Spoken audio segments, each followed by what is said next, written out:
Bismillahirrahmanirrahim. Assalamualaikum warahmatullahi wabarakatuh. Alhamdulillahi rabbil alamin. Nasta'inuhu wa nastaghfiruh. Wa na'udzu billahi min syururi anfusina wa min sayyiati a'malina. May yahdihillahu fala mudhillalah wa may yudlil fala hadiyalah. Asyhadu an la ilaha illallah wahdahu la syarikalah wa asyhadu anna Muhammadan abduhu wa rasuluh. Segala puji bagi Allah, Tuhan semesta alam.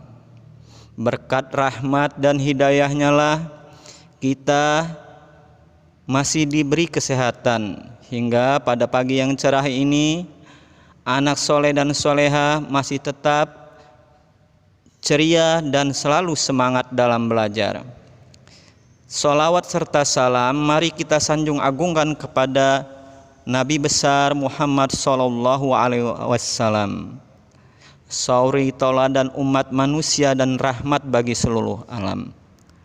Baik anak soleh dan soleha,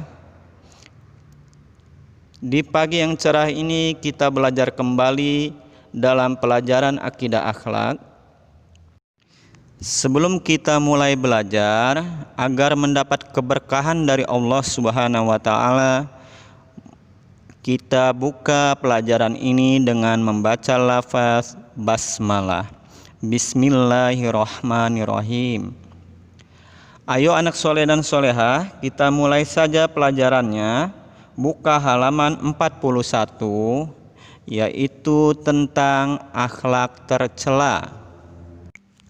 Akhlak tercela sombong. Sebelumnya kita harus tahu dulu apa itu akhlak tercela. Akhlak tercela adalah perilaku atau perbuatan yang tidak baik. Akhlak tercela juga disebut akhlak mazmumah. Anak soleh dan soleha, di sekolah atau di rumah kita pasti memiliki teman.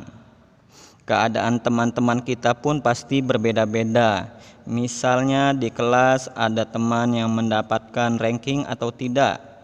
Jika kita merupakan salah satu siswa yang mendapat ranking di kelas, tidak boleh menunjukkan sikap sombong kepada teman yang tidak mendapat ranking. Sebagai teman yang baik harus saling membantu dalam hal kebaikan. Begitu pula kepada teman kita di rumah. Kita harus berteman dengan siapa saja tanpa membeda-bedakan. Karena semua manusia di hadapan Allah Subhanahu wa taala sama. Yang membedakannya adalah keimanan dan ketakwaannya. Nabi Muhammad SAW merupakan contoh teladan untuk kita umatnya. Di kalangan masyarakat Arab, Nabi Muhammad SAW diberi gelar Al-Amin yang artinya terpercaya. Meskipun mendapat gelar tersebut, Nabi Muhammad SAW tidak pernah sombong. Nabi Muhammad SAW tetap rendah hati. Nah, sifat sombong ini tidak boleh ditiru karena akan merugikan diri sendiri dan orang lain. Sombong artinya sifat orang yang merasa lebih dari orang lain. Sombong disebut juga tinggi hati dan merupakan akhlak tercela. Orang yang sombong merasa dirinya yang paling baik, paling pandai, paling kaya, paling rajin, paling kuat, paling tampan, paling cantik, dan sebagainya. Orang yang sombong selalu mandang rendah dan meremehkan orang lain. Padahal belum tentu orang yang dianggap rendah lebih buruk darinya. Allah Subhanahu wa taala sangat membenci orang yang sombong, bahkan diancam akan dimasukkan ke dalam neraka. Di dalam Al-Qur'an surah An-Nisa, Allah Subhanahu wa taala berfirman, Bismillahirrahmanirrahim.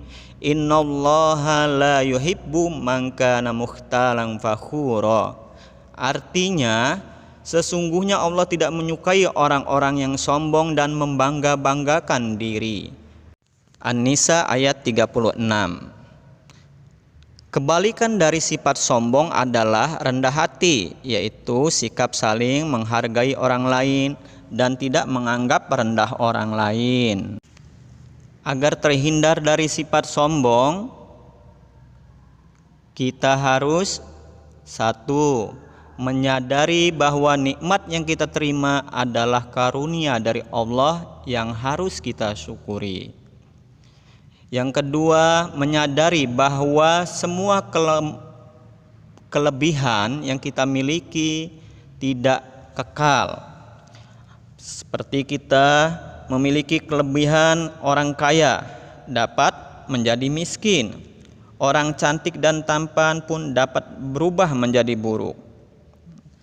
Dan yang ketiga, menyadari kelemahan dan keterbatasan diri kita. Kemudian akibat dari sifat sombong, yang pertama dijauhi teman. Jadi orang sombong tidak akan ada temannya, makanya kita tidak boleh sombong. Kedua, dibenci Allah Subhanahu wa taala, orang tua dan guru. Yang ketiga, menimbulkan permusuhan atau kebencian kepada sesama manusia. Keempat, menjadi temannya setan. Tentunya anak soleh dan soleha tidak inginkan menjadi teman setan, makanya kita tidak boleh sombong, karena sombong itu sifatnya setan. Yang kelima, tidak masuk surga. Yang keenam, jika mendapat kesulitan tidak ada yang mau menolong. Hal yang dapat membuat seseorang menjadi sombong. Satu, amal ibadah. Contohnya karena kita rajin sholat kita sombong, karena kita rajin ngaji kita sombong kepada orang lain. Kedua, karena keturunan. Ketiga, karena ilmu pengetahuan. Karena kita pintar, kita merendahkan atau meremehkan orang lain. Padahal setiap orang itu memiliki kelebihannya masing-masing. Mungkin kita pintar dalam mengaji, tapi kawan kita pintar dalam menghafalnya, atau kita pintar dalam hal matematika, mungkin kawan kita pintar dalam berolahraga. Jadi setiap orang memiliki kelebihannya masing-masing. Oleh karenanya kita tidak boleh meremehkan atau merendahkan orang lain. Yang keempat, harta kekayaan. Yang kelima, ketampanan dan kecantikan. Dan yang keenam adalah kekuasaan. Anak soleh dan soleha, di hadapan Allah semua manusia itu sama. Yang membedakan adalah keimanan dan ketakwaannya. Sebagaimana Allah juga sudah mengingatkan kita di dalam Al-Quran surat Al-Hujurat, Bismillahirrahmanirrahim, Inna akramakum indallahi atqakum, yang artinya sesungguhnya yang mulia di pandangan atau di sisi Allah Subhanahu wa taala adalah keimanan atau ketakwaan di antara kalian. Jadi yang paling mulia di sisi Allah itu kebaikan kita, ibadah kita, dan lain sebagainya, hal yang baik. Oleh karena itu kita harus menghindari sifat sombong yang akan merugikan diri sendiri dan orang lain, sehingga kita akan bahagia di dunia, yaitu dengan banyak kawan, banyak teman, dan disayang oleh ayah bundanya, oleh abi. Dan di akhirat tentunya kita akan masuk surga. Baik anak soleh dan soleha, sampai di sini dulu pelajaran kita pada pagi hari ini. Ingat sholat 5 waktunya dan mengajinya, murojaahnya, serta nurut selalu kepada ayah dan bundanya. Sampai bertemu lagi pada minggu depan. Abi akhiri, assalamualaikum warahmatullahi wabarakatuh.